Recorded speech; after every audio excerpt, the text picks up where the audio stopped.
Laisse-moi te raconter l'histoire de la mode dans le tennis. Parce que tout commence dans la bonne société anglaise, fin 19e siècle. On joue entre aristos sur un gazon tondu au millimètre, comme si on allait à une réception. Chemise à mi-donnée, pantalon long, cravate, bienvenue dans le tennis version tea time de 17h. Mais en 1920, coup de tonnerre, et de grâce. Suzanne Lenglen, l'enfant terrible du tennis français, débarque en robe fluide jusqu'au genou. Un bandeau noué sur le front. Scandale à l'époque, dirons-nous.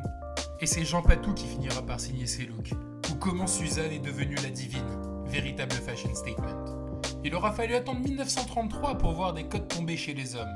Cette année-là, l'anglais Bunny Austin devient le premier joueur à porter un short, pendant que René Lacoste dit non au col rigide et invente le polo.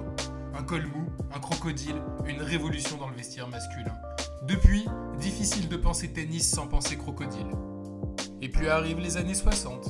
Les shorts se font plus courts, les coupes se stylisent. On commence à transpirer sérieusement, mais avec du style, grâce à Fred Perry, Sergio Tacchini ou encore LS. Et puis si je vous dis Stan Smith, forcément vous connaissez. Une paire de tennis devenue mythique, confectionnée par Adidas pour sa star et qui deviendra la première signature shoe sans doute de ce sport. Et qui marquera là le point de départ d'une nouvelle ère pour le tennis. Des couleurs, du marketing, de la starification et de la mode. C'est tout ça que je vous proposerai dans la partie 2 de la vidéo.